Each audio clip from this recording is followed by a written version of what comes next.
আমার আজকের রেসিপি আলু পরোটা। আলু পরোটা কি দিয়ে খেতে ভালো লাগে আর কিভাবে বানালে ভীষণ টেস্টি হয় তার সমস্ত খুঁটিনাটি টিপস আমি শেয়ার করব। আলু পরোটা খাওয়ার জন্য কোনো সময় লাগে না, দুপুরে বা রাতের খাবারে খুব সহজে ঝটপট বানিয়ে নিতে পারেন। আর রেস্টুরেন্টের মতন আলু পরোটা খুব সহজেই বাড়িতেই তৈরি করে নিন। নমস্কার বন্ধুরা, কিচেন টেকনিকে আপনাদের সবাইকে স্বাগত। আমি মধুমিতা। আজ নিয়ে এসেছি একটা দারুণ স্বাদের রেসিপি, চলুন দেখে নেওয়া যাক।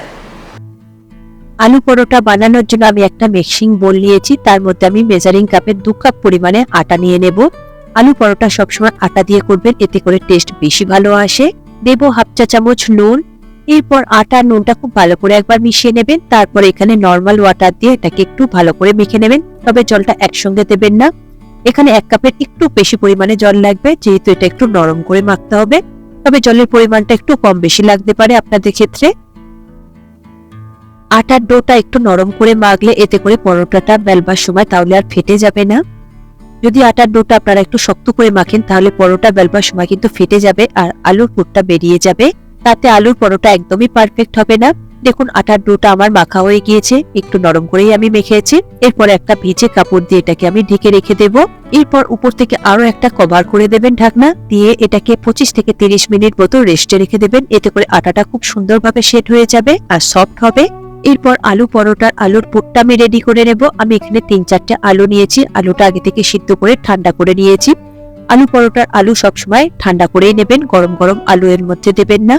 এরপর এই আলুগুলোকে আমি একটা গ্রেটারের সাহায্যে গ্রেট করে নেব, এতে করে খুব সুন্দর স্মুথ হবে। তবে আপনারা চাইলে হাত দিয়েও খুব ভালো করে স্মুথ করে মেখে নিতে পারেন।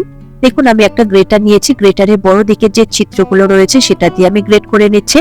গ্রেট করে নিলে আলুটা যতটা সুন্দর স্মুথ হয়, তবে হাত দিয়ে মাখলে 2-1টা আলু একটু গোটা গোটা থাকে, তাতে করে বেলবার সময় আলুর পরোটা ফেটে যেতে পারে। দেখুন আমি আলু গ্রেট করে নিয়েছি। এরপরে এটাকে আমি একটা বোলের মধ্যে তুলে নেব।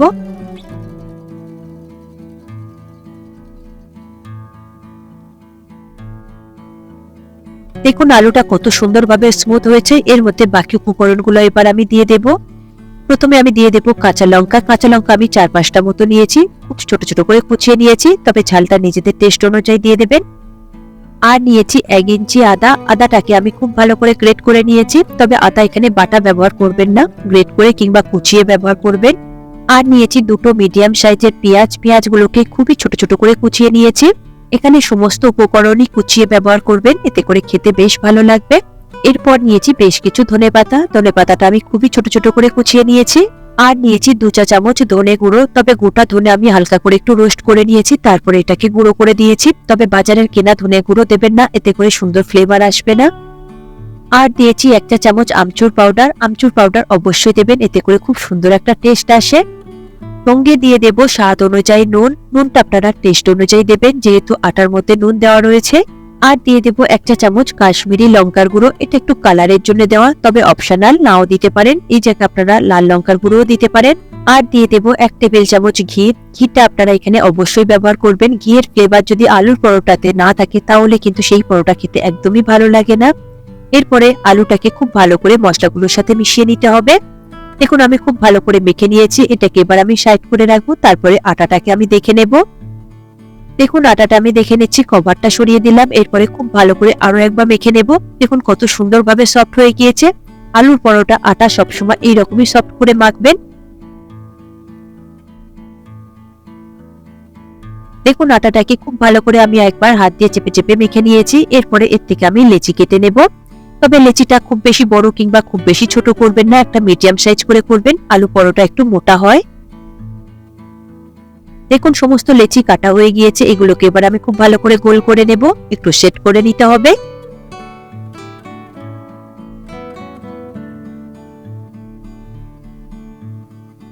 সবকটা লেচি আমার গোল করা হয়ে গিয়েছে। এটাকে একটা বোলের মধ্যে রেখে ঢাকা দিয়ে রেখে দেবেন, তা নাহলে উপর থেকে কিন্তু ড্রাই হয়ে যাবে।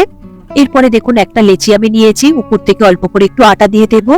এরপর লেচিটাকে হাত দিয়ে চেপে চেপে একটু এরকম ফ্ল্যাট করে নেবেন। তারপর 2টো হাতের আঙুলের সাহায্যে এইভাবে একটু একটা বাটি শেপ দিয়ে নেবেন, যাতে পুরটা আপনারা ভরতে পারেন। তবে মাঝখানের অংশটা কিন্তু মোটাই রাখবেন, আর সাইডের অংশগুলো একটু পাতলা করে বড় করে নেবেন। ঠিক আমি যেভাবে করেছি সেটাই আপনারা ফলো করবেন। এরপর ওর মধ্যে আমি আলুর পুর দিয়ে দেব পরিমাণ মতো, তবে আলুর পুর একটু বেশি পরিমাণে লাগবে, যেহেতু আলুর পরোটা হচ্ছে এটা। দেখুন পরিমাণ মতো আমি আলুর পুরটা দিয়েছি, তারপরে ঠিক আমি যেভাবে আটাটাকে মেখে মুখটাকে একদম গোল করে সিল করে দেবো ঠিক সেইভাবে আপনারা করে নেবেন। দেখুন একটা হাতের মধ্যে রেখে এইভাবে ঘুরিয়ে ঘুরিয়ে উপরের কানাগুলোকে এইভাবে একটু টেনে টেনে লম্বা করে নেবেন। দেখবেন সামনের দিকে খুব সুন্দরভাবে ছোট্ট হয়ে আসবে।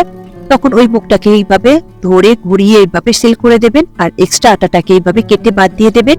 এখন একটা আলু পরোটার পুর বরাবর হয়ে গিয়েছে, একদম পারফেক্ট হয়েছে। এরপরে আরো একটা বানিয়ে আমি আপনাদের দেখিয়ে দেবো যাতে আপনাদের বুঝতে সুবিধা হয়। তবে এর মুখটা সিল যদি পারফেক্ট ভাবে না করতে পারেন তাহলে বেলবার সময় কিন্তু পুরটা বেরিয়ে যাবে। দেখুন প্রথমে লেচিটাকে নিয়ে এইভাবে আটা দিয়ে একটু হাতে একটা বাটির মতো শেপ দিয়ে নেবেন। তবে মাঝখানের দিকটা মোটা রাখবেন আর উপরের কানাগুলোকে একটু পাতলা করতে থাকবেন। এরপর ওর মধ্যে পরিমাণ মতো আপনারা আলুর পুরটা দিয়ে দেবেন। পুরটা দেওয়ার পরে দুটো হাতের মাঝখানে এইভাবে রেখে ঘুরিয়ে ঘুরিয়ে মুখটাকে সিল করবার চেষ্টা করবেন। দেখবেন হয়ে যাবে, খুবই সহজ এটা করা। সিল করবার পরে এক্সট্রা আটাটাকে বাদ দিয়ে দেবেন। তবে সিলটা আপনারা খুব সুন্দরভাবে করবেন যাতে বেলবার সময় ফেটে না যায়। দেখুন আরো একটা আমার রেডি হয়ে গেল। এরপরে আমি এটাকে বেলে আপনাদের দেখিয়ে দেবো। তবে তার আগে এটাকে 5 মিনিট মতো আপনারা রেস্টে রেখে দেবেন, এতে করে সেট হয়ে যাবে সুন্দরভাবে। 5 মিনিট পরে একটা আমি ডো নিয়েছি পুর ভরা, তার উপর থেকে অল্প করে একটু আটা দিয়ে দিয়েছি। তারপরে দেখুন হাতের চাপে প্রথমে একটু এইভাবে ফ্ল্যাট করে নেবেন। প্রথম থেকেই আপনারা বেলন বাড়ির সাহায্যে বেলবেন না, তাহলে কিন্তু পুরটা বেরিয়ে যাবে। এইভাবে দিলে আলুর পুরটা সব দিকে সমানভাবে চলে যাবে, তা নাহলে পুরটা এক জায়গায় রয়ে যাবে আর চারিদিকটা শুধু আটাই রয়ে যাবে। হাতের সাহায্যে বেলবার পরে আমি দেখুন বেলন বাড়ির সাহায্যে হালকা করে একটু বেলে নিচ্ছি। তবে খুব বেশি চাপ দিয়ে করবেন না, তাহলে কিন্তু পুরটা বেরিয়ে যাবে, ফেটে যাবে। দেখুন আমার বেলা হয়ে গিয়েছে, ঠিক এই রকম মোটা করে রাখবেন, আলুর পরোটা একটু মোটা হয়। এরপর এটাকে আমি আপনাদের ভেজে দেখিয়ে দেব। প্রথমে একটা তাওয়া নিয়েছি, তাওয়াটাকে হালকা গরম করে নেবেন। গরম হয়ে গেলে তার উপরে ওই পরোটাটা দিয়ে দেবেন। পরোটা দেওয়ার পরে 1 মিনিট মতো লো ফ্লেমে একটু ভেজে নেবেন। একটা সাইড হালকা একটু ভাজা হলে তারপর এটাকে উল্টে দেবেন। এইভাবে দুটো সাইড বেশ ভালো করে একটু ভেজে নেবেন। তবে গ্যাসের ফ্লেমটাকে লো টু মিডিয়াম ফ্লেমেই ভাজবেন, যেহেতু পরোটা একটু মোটা হয় তাই ভাজতে একটু সময় লাগবে। এরপর উপর থেকে আমি দিয়ে দেব পরিমাণ মতো ঘি। যেহেতু এটা পুরোটাই আপনারা ঘিতে ভাজবেন তাহলে খেতে কিন্তু বেশি ভালো লাগবে। সাদা তেল দিয়ে ভাজলে কিন্তু অতটা বেশি ভালো লাগে না খেতে।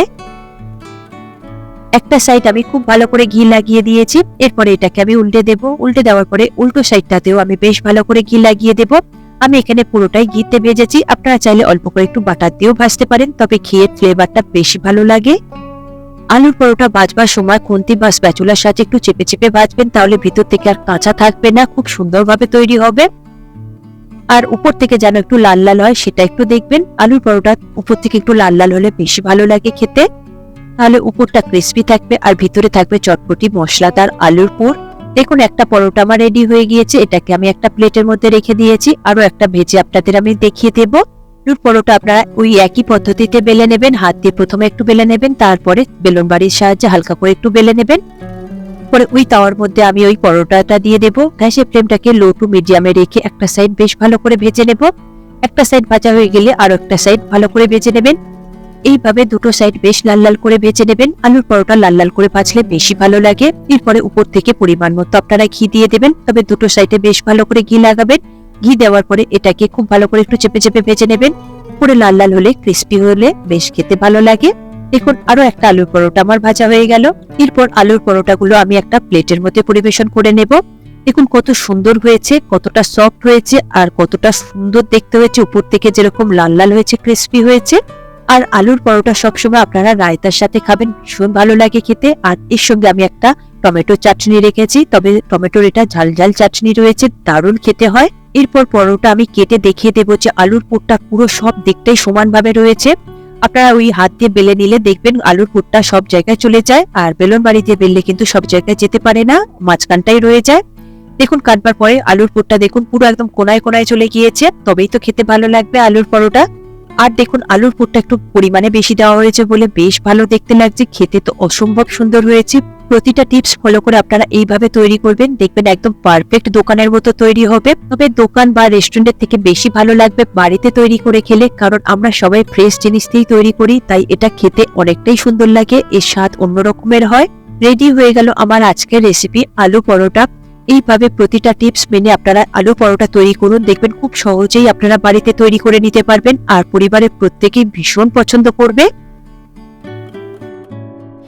এই রেসিপিটি আপনাদের কেমন লাগলো কমেন্টে অবশ্যই জানাবেন। আর যদি ভালো লেগে থাকে তাহলে লাইক শেয়ার করবার অনুরোধ রইল। সাথে এই রকম সব নিত্য নতুন রেসিপি পাওয়ার জন্য কিচেন টেকনিককে সাবস্ক্রাইব করে রাখবেন। আজ তাহলে এই পর্যন্ত, আবারও দেখা হবে অন্য কোনো রেসিপির সাথে। সবাই ভালো থাকবেন, সুস্থ থাকবেন, আর ভিডিওটি পুরো দেখার জন্য অসংখ্য ধন্যবাদ।